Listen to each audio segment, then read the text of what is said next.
ఓం అజ్ఞానతిమిరంధస్య జ్ఞానాంజనశలాకచక్షురున్మిళితం येन తస్మై శ్రీగురవే నమః. హరే కృష్ణ. గీతాసారంలో 11వ అధ్యాయానికి మీ అందరికీ స్వాగతం. మనం 10వ అధ్యాయంలో ఏం చదువుకున్నాం ఒకసారి పునశ్చరణ చేద్దాం. 10వ అధ్యాయంలో 3 భాగాలు చూసాం. ఈ 3 భాగాలు మీరు చూస్తున్నట్టు, మొదటిది భగవంతుడు అన్నింటికీ మూలం ఎలాగా, ఇక రెండవది గీత యొక్క సారం, ఇది చతుశ్లోకి భగవద్గీత అంటారు, దీన్ని నేర్చుకున్నాం మనం. మూడవది సర్వవ్యాపి అయినటువంటి భగవంతుడిని మనం చూడటం ఎలాగా, ఈ 3 విషయాల్ని మనం 10వ అధ్యాయాన్ని నేర్చుకున్నాం. 11వ అధ్యాయానికి మొదలు పెడదాం. 11వ అధ్యాయాన్ని మనం ఈ విధంగా 4 భాగాలు విభజిస్తున్నాం. 4 భాగాల్ని రూప RUPA. మొదటి 1-4 శ్లోకాల్లో అర్జునుడు కృష్ణుణ్ణి ప్రార్థిస్తాడు. ఈ విధంగా నేను ఈ విశ్వరూపాన్ని చూడాలనుకున్నాను అని చెప్పేసి ప్రార్థిస్తాడు అనమాట. రెండవది, ఈ 2వ సెక్షన్లో భగవంతుడు తన విశ్వరూపాన్ని చూపిస్తాడనమాట. ఇక మూడవది, విశ్వరూపాన్ని చూసినటువంటి అర్జునుడు ఆ విశ్వరూపానికి ఏమేమి ప్రార్థనలు అర్పిస్తాడు. 4వది, ఈ ఆయుధాలు ధరించినటువంటి రూపం, మనం దీన్ని చూస్తాం అనమాట ఈ 4వ భాగంలో. సో మనం ఒక్కొక్క భాగాన్ని ఇప్పుడు మొదలు పెడదాం. మొదటిది రూపంలో R అంటే అర్జునుడి విన్నపం అనమాట. ఈ విశ్వరూపాన్ని దర్శించడానికి అర్జునుడి విన్నపం అనమాట. మరి 10వ అధ్యాయానికి 11వ అధ్యాయానికి సంబంధం ఏంటంటే, 10వ అధ్యాయంలో అన్ని చోట్ల వ్యాపించినటువంటి భగవంతుణ్ణి కృష్ణుడు చెప్పాడు అనమాట అర్జునుడికి. నేను అన్ని చోట్ల వ్యాపించానని చెప్పేసి, ఏకాంశేన స్థితో జగత్. మరి ఆ రూపం అంతా అన్ని చోట్ల వ్యాపించిన భగవంతుడిని ఈ విశ్వరూపంలో చూడదలుచుకున్నాడు అనమాట అర్జునుడు. అందుకనే విశ్వరూపం చూపించమని అడుగుతాడు అనమాట. సో ఈ మొదటి 4 శ్లోకాల్లో అర్జునుడు కృష్ణుడిని ప్రార్థిస్తున్నాడు, విశ్వరూపం చూడాలని తన ఇచ్చని ప్రకటన చేస్తున్నాడు అనమాట. మోహోయం విగతో మమ, నా మోహం అనేది నశించింది, నువ్వు అన్ని చోట్ల వ్యాపించున్నావు, నీ ముఖారం నుండి నేను విన్నాను. ఎందుకంటే 10వ అధ్యాయంలో ఏం చెప్పాడు, ప్రతి అంశం యొక్క సారాన్ని, ప్రతి అంశం యొక్క ప్రతి విషయంలో అత్యున్నతమైన విషయాన్ని నేనే అని చెప్పేసి కృష్ణుడు చెప్పాడు కదా. ఎలాగైతే పాండవులు అర్జునుడిని నేనే అని చెప్పి, సో ఈ విధంగా అన్ని చోట్ల శ్రేష్టమైన దాన్ని నేనే అని చెప్పేసి కృష్ణుడు చెప్పాడు. సో అది నీ నుంచి విని నేను అర్థం చేసుకున్నాను. అయితే అటువంటి అన్ని చోట్ల నేను చూడగలిగినటువంటి రూపాన్ని నేను చూడదలుచుకున్నాను అని చెప్పేసి అర్జునుడు అడుగుతున్నాను అనమాట. దృష్టమిచ్చామితే రూపం, ఆ రూపాన్ని నేను చూడదలుచుకున్నాను. నీ జగద్రూపాన్ని చూడడానికి నేను సమర్థుని నువ్వు తలిస్తే ఈ 4వ శ్లోకంలో, ఒకవేళ నువ్వు నేను ఇటువంటి రూపాన్ని చూడడానికి సమర్థుణ్ణి అని తెలిస్తే ఈ రూపం నాకు చూపించు అని చెప్పేసి అర్జునుడు ప్రార్థిస్తున్నాడు అనమాట. మన్యసే యది తచ్చక్యం మయా దృష్టమితి ప్రభో, అది నాకు చూడటానికి శక్యమైంది అయితే చూపించమని. సో మరి ఇక 5-14 శ్లోకాల్లో భగవంతుడు విశ్వరూపాన్ని చూపిస్తాడు. అయితే ఈ అధ్యాయంలో 4 రకాలైన భాగాలు చూస్తాం మనం. అర్జునుడు భగవంతుడిని విశ్వరూపం ప్రదర్శించి కోరడం, రెండవది ఈ విశ్వరూపాన్ని దర్శించిన తర్వాత అర్జునుడు ప్రేమతో నీ దివ్యమంగళ రూపం ఏదైతే ద్విభుజ రూపం ఉందో దాన్ని చూడదలుచుకున్నానని చెప్పేసి అర్జునుడు చెప్తాడు అనమాట. ఇక మూడవది వచ్చేసి, ఎవరైతే దీని నుంచి మనం నేర్చుకోవాల్సిన పాఠం ఏంటంటే, ఎవరైతే తమను తాము భగవంతుడు అని చెప్పేసి విరవీగుతుంటారో వాళ్ళు ఈ విశ్వరూపాన్ని చూపించి వాళ్ళని భగవంతుడిగా నిరూపించుకోవాలన్నమాట. సో దీనికి కూడా భగవంతుడిని అర్జునుడు ఒక తీర్పుగా, ఒక విట్నెస్, సాక్షిగా అర్జునుడు సాక్షి అవుతున్నాడు అనమాట. ఈ విధంగా ఎవరన్నా భగవంతుడిని తాను ప్రకటించుకుంటే వాళ్ళు విశ్వరూపాన్ని చూపవలసింది, కృష్ణుడు చూపించాడు ఆ విశ్వరూపాన్ని అని అర్జునుడు మనకు ఒక పాఠం నేర్పిస్తున్నాడు. ఇక 4వది, భగవంతుడితో ఉండేటువంటి దివ్యమైనటువంటి ప్రేమలో ఈ భక్తుడు ఎప్పుడు కూడా తన దివ్యమంగళ రూపమైనటువంటి ద్విభుజ రూపాన్ని చూస్తాడు, కానీ ఈ విశ్వరూపాన్ని చూడాలని కోరుకోడు అని చెప్పేసి అర్జునుడి నుంచి మనం నేర్చుకోవచ్చు అన్నమాట. మరి ఈ విశ్వరూపం ఎలా కనబడుతుంది, ఇప్పుడు కృష్ణుడు చెప్తున్నాడు ఈ 5-14 శ్లోకాల్లో. ఏమని చెప్తున్నాడు, పశ్యమే పార్థరూపాన్ని. నువ్వేమనుకున్నావు అర్జున, నువ్వు అడిగావు అన్ని చోట్ల నన్ను దర్శించగలిగినటువంటి రూపం నువ్వు చూపించమని అడిగావు కదా, పశ్యమే పార్థరూపాన్ని, ఈ రూపాన్ని నువ్వు చూడు. ఎన్నో అద్భుత విషయాలు ఉన్నాయి దీంట్లో, కృష్ణుడు వివరిస్తున్నాడు దాన్ని. బహూన్య దృష్టగుర్వాణి పశ్చాశ్చర్యాణి భారత. దీంట్లో ఎన్నోటువంటి అద్భుతమైన విషయాలు ఉన్నాయి. నీకు ఏది కావాలంటే అది కూడా నా శరీరంలో చూడొచ్చు. మమ దేహే గుడాకేశ యచ్ఛాన్యా దృష్టమిచ్చసి. నువ్వు ఏదైతే కోరుకుంటావో ఆ రూపాన్ని నువ్వు తప్పనిసరిగా ఈ విశ్వరూపంలో చూడొచ్చు అని చెప్పేసి. మరి ఆ విశ్వరూపాన్ని చూడటానికి కృష్ణుడు ఏం చేస్తున్నాడంటే అర్జునుడికి దివ్య చక్షువులు కూడా ఇస్తున్నాడు అనమాట. దివ్యం దదామి తే చక్షు, నీకు నేను చక్షువుల్ని, నీ కళ్ళుని ఇస్తున్నాను చూడటానికి అని చెప్పేసి. ఏ విధంగా అయితే ఇటువంటి విశ్వరూపాన్ని చూడటానికి గుడ్డివాడైనటువంటి ధృతరాష్ట్రుడికి కూడా కళ్ళనిచ్చాడు. ఎప్పుడు కృష్ణుడు దూతగా మహాభారతంలో ఈ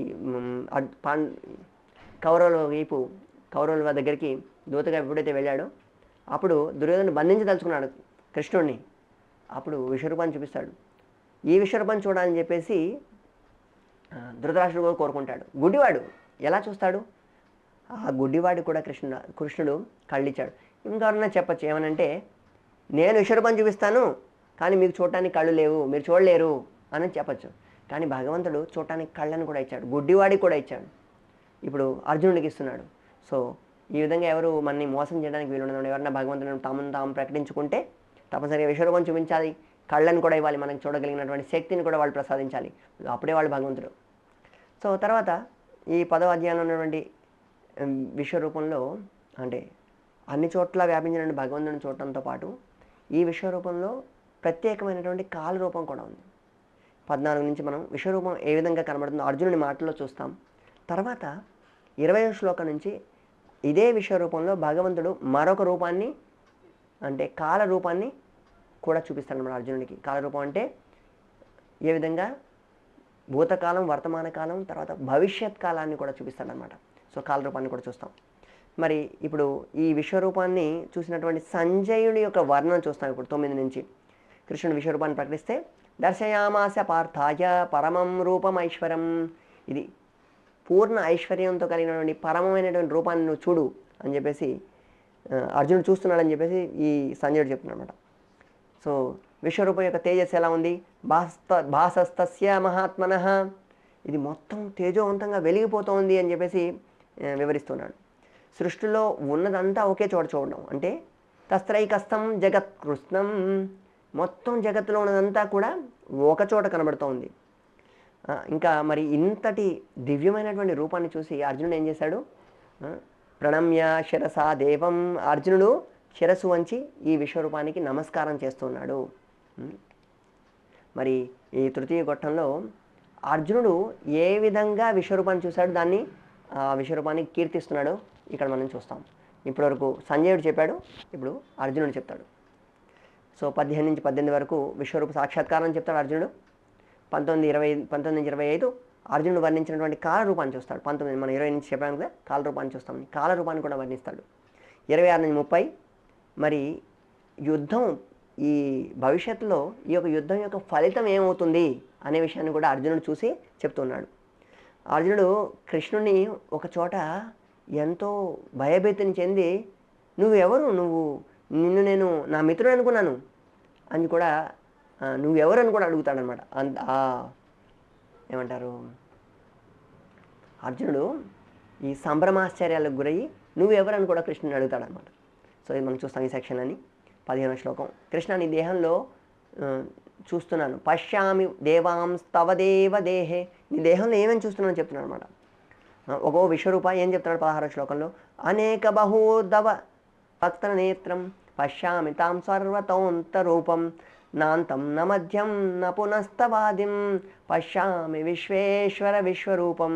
అనేక బాహులు, ఉదరాలు అంటే పొట్టలు, వక్త్ర నేత్రం ఎన్నో నేత్రాలు చూస్తున్నాను, పశ్యామి తాం సర్వతో అనంత రూపం, ఈ రూపం ఎలా ఉందట, అనంతంగా ఉందట. నాంతం నా మధ్యం నా పునస్తవాదం అంటే దీనికి మొదలు చివర మధ్యం అనేది లేనేలేదు, అనంతంగా ఉంది ఈ రూపం అని చెప్తున్నాడు. పశ్యామి విశ్వేశ్వర విశ్వరూపం, నీ విశ్వరూపాన్ని నేను చూస్తున్నాను. ఈ ఉజ్వలమైన రూపాన్ని నాకు చూడటం నాకు చాలా కష్టంగా ఉందని చెప్తున్నాడు 17వ శ్లోకంలో. పశ్యామి త్వాం దుర్నిరీక్ష్యం సమంతాత్, ఇది కాంచడానికి చాలా భయానకంగా ఉంది, చాలా కష్టంగా ఉంది. మరి అర్జునుడు శ్రీకృష్ణుడి యొక్క పరమోన్నత స్థానాన్ని ఈ విశ్వరూపాన్ని చూసి అంగీకరిస్తున్నాడు. ఏం చెప్తున్నాడు?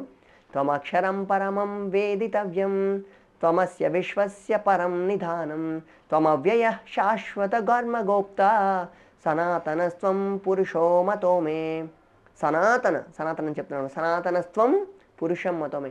నా మతంలో ఏం చెప్తుందంటే నువ్వే సనాతనుడివి, నీ దగ్గర నుంచి ఎవరి దగ్గర నుంచి అయితే అన్నీ ఉద్భవిస్తున్నాయో అటువంటి సనాతనుడివి నువ్వే అని చెప్పేసి అర్జునుడు గుర్తిస్తాడు అనమాట. మరి ఇక 19 నుంచి 25 శ్లోకాల్లో కాలరూపం ఇది ప్రత్యేకమైనటువంటి. అప్పుడు ధృతరాష్ట్రుడికి తర్వాత దుర్యోధనుడికి చూపించినటువంటి విశ్వరూపంలో ఈ కాలరూపం అనేది లేదనమాట. అర్జునుడికి ప్రత్యేకంగా ఈ కాలరూపాన్ని చూపిస్తున్నాడు. ఎందుకంటే అర్జునుడు నువ్వు యుద్ధం చేసినా చేయకపోయినా నేను భవిష్యత్తులో ఏం చేయబోతున్నానో నువ్వు చూడు, ఇక్కడే నువ్వు చేస్తే నీ ద్వారా జరుగుతుంది, లేదంటే ఇంకోటి దేవుడి దగ్గర నేను చేయించగలను అని భవిష్యత్తుని ఈ విధంగా చూపిస్తున్నాడు. నీకు ఆది మధ్యం అంతం లేవు, అనాది మధ్యస్థ మధ్యాంతం. నీ నోటి నుంచి జ్వలించేటువంటి అగ్ని వస్తున్నట్టు కనిపిస్తుంది అని చెప్తున్నాడు అనమాట. దీప్త హుతాస వక్త్రం, నీ మొహం నుంచి అగ్ని అనేది ప్రజ్వలిస్తోంది. తర్వాత నువ్వు అన్ని చోట్ల వ్యాపించావు. ఏ విధంగా? వ్యాప్తం త్వయైకేన దిశశ్చ సర్వాహ, అంటే దిక్కుల్లో నువ్వే కనబడుతున్నావు కృష్ణ అని చెప్తున్నాడు అనమాట. ఋషులు మరియు దేవతలు కూడా నీకు ప్రార్థిస్తున్నారు. దాన్ని ఏం చెప్తున్నాడు? స్వస్తిత్యుక్త్వా మహర్షి సిద్ధ సంజ్ఞ, వీళ్ళందరూ కూడా నిన్ను ప్రార్థిస్తున్నారు. అందరూ నిన్ను ఆశ్చర్యంతో చూస్తున్నారు. ఏం చూస్తున్నారు? వీక్షంతే త్వాం విస్మితాశ్చైవ సర్వే, అందరూ విస్మితం పొందిపోతున్నారు అని చెప్తున్నాడు. ఇంకా సమస్త దేవతలతో పాటు సమస్త లోకాలు కూడా కలసి చెందుతున్నాయి నీ రూపాన్ని చూసి. దాని విధంగా చెప్తున్నాడు, నాతో పాటు వీళ్ళందరూ కూడా వ్యతితులు అవుతున్నారు, అందరూ కంపించిపోతున్నారు అని చెప్తున్నాడు అనమాట ఈ కాలరూపాన్ని చూసి. ఇంకా ఈ కాలరూపంలో నేను కూడా భీతి చెందాను, నాకు కూడా భయం వేస్తుంది ఈ కాలరూపాన్ని చూసి. దృష్ట్వా హి త్వాం ప్రవ్యతితాంతరాత్మ ధృతిం నవిందామి శమం చ విష్ణు, దీన్ని ఉపనిషమనం చెయ్యి అని చెప్తున్నాను అనమాట. ఓ జగన్నివాస, నువ్వు నా వైపు కరుణం చూపించాలి. ఏ విధంగా? ప్రసీద దేవేశ జగన్నివాస. మరి ఎలా ఉందంటే ఈ కాలరూపంలో ఇంకేం చూశాడంటే ఈ యోధులు, ఈ యొక్క పెద్ద పెద్ద తిమింగలాల లాంటివంటి యోధులు, ఈ యోధులందరూ కూడా నీలోకి ఎలా ప్రవేశిస్తున్నారట? ఎలాగైతే సముద్రంలోకి నదులన్నీ ఎలా ప్రవేశిస్తున్నాయో, లేదంటే చీకట్లో ఉన్నటువంటి వెలుగు, లేదంటే చిన్న దీపం మీదకి ఈ యొక్క చిమ్మట అంటారు, లేదంటే మాత్ అంటారు, ఇది ఎలా ప్రవేశిస్తుందో, అంటే ఏదైతే ఈ పురుగు ఉంటుందో రాత్రిపూట వస్తుంటుంది, ఇదేం చేస్తుందంటే అగ్నికి బాగా ఆకర్షితమయ్యి ఆ మంటలోకి ప్రవేశిస్తుందన్నమాట. దాని ఒళ్ళంతా కాలిపోతుందన్నమాట.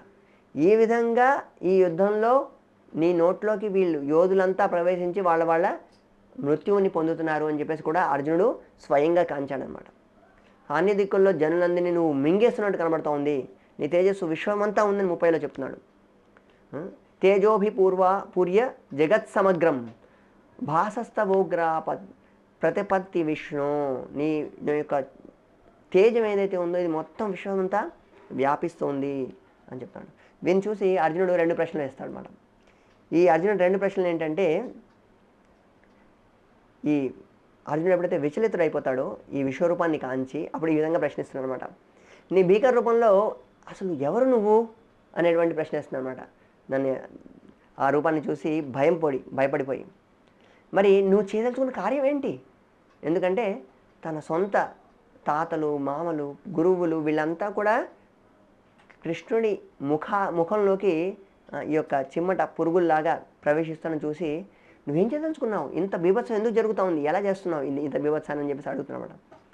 ఆ క్యాహిమేకో భగవానుగ్ర రూపో నమోస్తు తే దేవ వర ప్రసీద విజ్ఞాతుమిచ్చామి భవంతమాద్యం నహి ప్రజానామి తవ ప్రవృత్తిం. మరి నువ్వు ఏం చేయదలుచుకున్నావు నాకేం అర్థం అవ్వటం లేదు అని చెప్పేసి కృష్ణుడు చెప్తున్నాడు అర్జునుడు. మరి కాల లోపంలో మరి భగవంతుడు మాట్లాడుతున్నాడు అనమాట. చూడండి ఎంత గర్జనలాగా భగవంతుడు మాట్లాడుతున్నాడు. శ్రీ భగవాను వాచ కాలోస్మి లోకో క్షయకృత్ ప్రవృద్ధో లోకాన్ సమహర్తుమిహ ప్రవృత్తః ఋతేపి త్వాం న భవిష్యంతి సర్వే ఏవ స్థితా ప్రత్యనీకేషు యోధా. కృష్ణుడు చెప్తున్నాడు, నేను మొత్తం సమస్తాన్ని నాశనం చేసేటువంటి కాలోస్మ్యహం లోక క్షయకృత్ ప్రవృద్ధో, లోకాన్ని మొత్తం క్షయం చేసేవాడిని నేను అని చెప్తున్నాను అనమాట. ఈ విధంగా తర్వాత మరి కృష్ణుని సమాధానం ఏంటంటే ఈ విశ్వరూపాన్ని చూపించి కూడా అర్జునుడిని ఒకటే కోరుతున్నాడు. ఏం కోరుతున్నాడు? నువ్వు నా చేతిలో ఒక పనిముట్టులాగా నువ్వు పని చేయాలి అని చెప్పేసి చెప్తున్నాడు. మనం ఏమని చెప్తున్నాడు? తస్మాత్ త్వముత్తిష్ట యశో లభస్వ జిత్వా శత్రూన్ భుంక్ష రాజ్యం సమృద్ధం మయ్యైవైతే నిహితా పూర్వమేవ నిమిత్తమాత్రం భవ సవ్యసాచిన్. ఏం చెప్తున్నాడు కృష్ణుడు? తస్మాత్ త్వముత్తిష్ట యశో లభస్వ. అర్జున, అందుకనే నువ్వు లేచి నిలబడి పోరాడు, నువ్వు యశో లభస్వ, నువ్వు ఈ యుద్ధాన్ని గెలిచినటువంటి యశస్సుని నువ్వు గెలుచుకో. జిత్వా శత్రూన్ భుంక్ష్వ రాజ్యం సమృద్ధిం. వీళ్ళందరినీ జయించి నువ్వేం చెయ్యి? సమృద్ధమైనటువంటి రాజ్యాన్ని పొందు. మయ్యేమైతే నిహితా పూర్వమే, వీళ్ళందరినీ కూడా నేను పూర్వమే వాళ్ళందరినీ ఆల్రెడీ వధించేశాను. నిమిత్తమాత్రం భవ సవ్యసాచిన్. అందుకని నువ్వు నా చేతిలో కేవలం ఒక పనిముట్టువిక అని చెప్తున్నాను మనం. సో ఆ భక్తులు ఏం చెప్తారంటే భగవంతుడి నుంచి స్వతంత్రులు అవ్వాలని కోరుకుంటారు. కానీ భక్తులు ఏం కోరుకుంటారు? భగవంతుని చేతిలో ఒక సక్షమమైనటువంటి ఒక పనిముట్టు అవ్వాలి మాత్రమే కోరుకుంటారు అనమాట. సో భగవంతుడు అన్నిటి గురించి మంచి ఆలోచన ఉంది. మనకంటే కొన్ని మిలియన్ల రెట్లు ఆయన మనకంటే మంచి ప్రణాళిక వేయగలనమాట. అందుకని మనం చేయాల్సిందంతా ఏంటంటే భగవంతుడి చేతిలో ఒక పనిముట్టు, ఒక సాధనం అవ్వటం మాత్రమే మనం చేయగలిగిందనమాట. అర్జునుడు గద్గద స్వరంతో ఈ విధంగా ప్రార్థన అర్పించాడనమాట. ఎలాగైతే ఒక అద్భుత రసం అంటే వీటన్నిటిని చూసి ఇంత అన్ని చోట్ల విస్తరించినటువంటి కాలరూపాన్ని చూసి ఒక అద్భుత రసాన్ని పొందాడు అర్జునుడు. ఆ అద్భుత రసంలో ప్రార్థన నడిపిస్తున్నాడు అర్జునుడు. ఈ 36 నుంచి 38 శ్లోకాల వరకు అర్జునుడు భగవంతుని ఏ విధంగా కీర్తించాడు. 39-40 శ్లోకాల్లో ఏ విధంగా అర్జునుడు కృష్ణుడికి ప్రణమిల్లుతున్నాడు. తర్వాత మరి నిన్ను ఈ రూపాన్ని చూపించమని అడిగాను నిన్ను, కానీ నాకు దీన్ని చూసి భయం వేస్తుంది, నేనేమైనా తప్పు చేశానా, నా తప్పేమైనా ఉంటే క్షమించు అని చెప్పేసి దీంట్లో అడుగుతున్నాను అనమాట. 41-44 శ్లోకాల్లో, 45-46 శ్లోకాల్లో కృష్ణుడి యొక్క సౌమ్య రూపాన్ని చూపించమనిసిందిగా అడుగుతున్నాను అనమాట. సో మనం చూద్దాం ఈ సెక్షన్ని. సో అర్జున ఉవాచ స్థానే ఋషికేశ తవ ప్రకీర్త్యా జగత్ ప్రహృష్య త్యనురజ్యతే చ రక్షాంసి భీతాని దిశో ద్రవంతి సర్వే సమస్త్యంతి చ సిద్ధ సంజ్ఞ.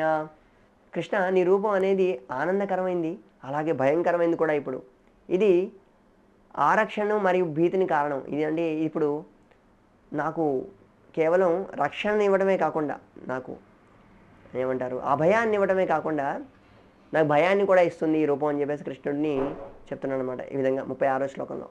37వ శ్లోకంలో కృష్ణుడు అందరికీ పూజనీయుడు అని చెప్తున్నాడు అనమాట. కస్మాచ్చతే నమేరన్మహాత్మన్, నువ్వు మహాత్ముడివి, నువ్వు అందరి చేత పూజల్ని స్వీకరించేవాడివి. ఇక 38వ శ్లోకంలో ఏం చెప్తున్నాడంటే కృష్ణుడు అందరికీ చరమైనటువంటి ఆశ్రయము అని చెప్తున్నాడు అనమాట. త్వమస్య విశ్వస్య పరం నిధానం, నువ్వు మొత్తం ప్రపంచానికి ఒక శరణాగతుడికి, నీకే శరణాగతులు కావాలి, నువ్వే వాళ్ళకి ఆశ్రయానివి అని చెప్తున్నాను అనమాట. ఇక 39వ శ్లోకంలో నీకు మళ్ళీ పదే వేల సార్లు నమస్కరిస్తున్నాను. నమో నమస్తేస్తు సహస్రకృత్వ, వేల సార్లు నీకు నమస్కరిస్తున్నాను. పైగా నీకు అన్ని దిక్కుల నుంచి కూడా ప్రణామం చేస్తాను, ఎందుకంటే ఏ దిక్కులో నువ్వు ఉన్నావు నాకు అర్థం అవ్వట్లేదు, అన్ని దిక్కులు నువ్వే కనబడుతున్నావు. నమః పురస్తాదత పృష్టితస్యే నమోస్తు తే సర్వత ఏవ సర్వ, అన్ని దిక్కుల నుంచి నీకు ప్రణమిల్లుతున్నాను అని చెప్తున్నాడు. మరి క్షమాపణ అడుగుతున్నాడు ఈ 41-44 శ్లోకాల్లో. నేను చాలా అపరాధాలు చేసి ఉండొచ్చు, నీతోటి చాలాసార్లు నేను ఒక స్నేహితుడిగా వ్యవహరించాను, దయచేసి దాన్ని క్షమించమని అడుగుతున్నాడు అర్జునుడు. ఇంకా ఏమని అడుగుతున్నాడు? కృష్ణుడి అసమానమైనటువంటి శక్తి సంపన్నలో దాన్ని కూడా పొగుడుతున్నాడు అనమాట. పితాసి లోకస్య చరాచరస్య, నువ్వు ఈ జగత్తుకు మాత్రమే పితరుడు కాదు, ఇక జగత్తులో ఉన్నటువంటి అన్ని జీవులకు నువ్వే పితరుడివి అని ప్రార్థిస్తున్నాడు. దయచేసి నన్ను ఇలా సహించు. ఎలా సహించమంటాడు? పితేవ పుత్రస్య సఖీవ సఖ్యు ప్రియ ప్రియాయర్హసి దేవసోఢు. నన్ను ఏ విధంగా క్షమించంటే, నువ్వు ఒక పితరుడు తన కొడుకుని ఏ విధంగా క్షమిస్తాడు, లేదంటే ఒక స్నేహితుడు మరొక స్నేహితుని ఏ విధంగా క్షమిస్తాడు, లేదంటే ఒక ప్రేమికుడు తన ప్రేమికురాల్ని ఏ విధంగా క్షమిస్తాడు, ఈ విధంగా ఏదో విధంగా నన్ను క్షమించేసే అని చెప్పేసి అర్జునుడు అడుగుతున్నాడు అనమాట. ఇలా క్షమాపణలు అడిగిన తర్వాత ఇక 4వ ఘట్టానికి వెళ్తాం. మరి ఈ 4వ ఘట్టంలో మళ్ళీ అర్జునుడు కీర్తిస్తున్నాడు ఈ ఆయుధాలు ధరించినటువంటి రూపాన్ని. ఇది శంఖచక్ర గదాపద్మం, చతుర్భుజ రూపాన్ని చూపిస్తాడు భగవంతుడు. తర్వాత ద్విభుజ సౌమ్య రూపాన్ని కూడా చూపిస్తాడు అనమాట. సో ఇది రెండింటిని కూడా మనం చూస్తాం. సో ఇంకా ఏమని ప్రార్థిస్తున్నాడు ఈ తర్వాత, నేను విశ్వరూపాన్ని చూసి ఆనందించాను, అదే సమయంలో నేనేం చేశాను, భయపడ్డాను కూడా. సో అందుకని నీ చతుర్భుజ రూపాన్ని చూడగోరుతున్నానని చెప్పేసి 46వ శ్లోకంలో అడుగుతాడు అనమాట. సో ఆ తర్వాత మళ్ళీ సౌమ్యమైనటువంటి ద్విభుజ రూపం కూడా నాకు చూపించమని అడుగుతాడు. సో ఈ కృష్ణుడి విశ్వరూప దర్శనం ఎంతో అరుదైనటువంటిది. ఎందుకంటే అందరూ ఇటువంటి విశ్వరూపాన్ని చూపించలేరు అనమాట. అంటే అందరికీ చూపించాడు కృష్ణుడు, కానీ అర్జునుడు ప్రేమతో అడిగాడు కాబట్టి, తన ఎంతో ప్రియమైనటువంటి మిత్రుడు కాబట్టి అర్జునుడు చూపించాడు. అందరికీ చూపించడానికి ఇది సఖ్యం కాదు. మరి కృష్ణుడు 50 నుంచి 51 శ్లోకంలో చతుర్భుజ రూపాన్ని, ఆ తర్వాత ద్విభుజ రూపాన్ని కూడా ప్రకటిస్తాడు అనమాట. ఇక 52, 55లో కృష్ణుడి రూపం భక్తి యొక్క ఔన్నత్యాన్ని మళ్ళీ వల్లెవేస్తాడు. ఈ విధంగా తన దివ్య మంగళ సౌమ్య రూపాన్ని చూపించమని అడుగుతున్నాడు అర్జునుడు. 47వ శ్లోకంలో, ప్రేమని అర్జున, నీకు ఈ రూపాన్ని ప్రకటించాము, ఇంతకుముందు ఈ రూపాన్ని ఎవరూ చూడలేదు, ఈ కాలరూపాన్ని ఎవరికి చూపించలేదు ప్రత్యక్షంగా. విశ్వరూపం అంతకుముందు దర్శనం జరిగింది, విశ్వరూపం యొక్క దర్శనం, కానీ కాలరూపం అనేది అర్జునుడు చూపించినటువంటి ప్రత్యేకమైనటువంటి అన్నమాట. అందుకని ఈ రూపాన్ని ఇంతకుముందు ఎవరు చూడలేదని చెప్తున్నాడు. అధ్యయనం చేత కానీ, యజ్ఞం చేత కానీ, దానం చేత కానీ, నచ క్రియాభిర్న తపోభిరుగై, క్రియల చేత కానీ, తపం చేత కానీ, ఏవం రూపం శక్య అహం నృలోకే ద్రష్టుం త్వదన్యేన కురు ప్రవీర, నువ్వు మాత్రమే చూడడానికి అర్హుడివి, అందుకని ఈ రూపాన్ని ఎవరు చూడలేదు, అందుకని ఇప్పుడు నీ దృష్టి సమాప్తమగును అని చెప్పేసి చెప్తున్నాడు అనమాట. 50 శ్లోకంలో సంజయుడు చెప్పాడు అనమాట. ఇత్యర్జునం వాసుదేవస్తథోక్త్యాత్ స్వకం రూపం దర్శయామాస భూయః ఆశ్వాసయామాస చ భీతమేనం భూత్వా పునః సౌమ్య వపుర్ మహాత్మా. సో కృష్ణుడు ఏం చేశాడు, మళ్ళీ తర్వాత సౌమ్యమైనటువంటి చతుర్భుజ రూపాన్ని చూపించాడు. అప్పుడు అర్జునుడు చెప్తాడు, ఈ రూపాన్ని చూసి నా మనస్సు శాంతించింది, ఆ భీతి నుంచి నేను బయటకు వచ్చాను అని చెప్తున్నాను అనమాట. నేను మళ్ళీ నా సహజ స్వభావాన్ని పొందాను, సచేత ప్రకృతిం గతః, అది కూడా చెప్తాను అనమాట. సో కృష్ణుడు చతుర్భుజం, ఆ తర్వాత ద్విభుజ రూపాన్ని చూపిస్తాడు. ఈ శ్రీకృష్ణుడిని పోల్చినటువంటి, అంటే మనిషిని పోల్చినటువంటి రూపం ఎంతో దుర్లభమైందని చెప్తాడనమాట. శ్రీ భగవానువాచ సుదుర్దర్శమిదం రూపం దృష్టవానసి యన్మమ దేవా అప్యస్య రూపస్య నిత్యం దర్శన కాంక్షణః.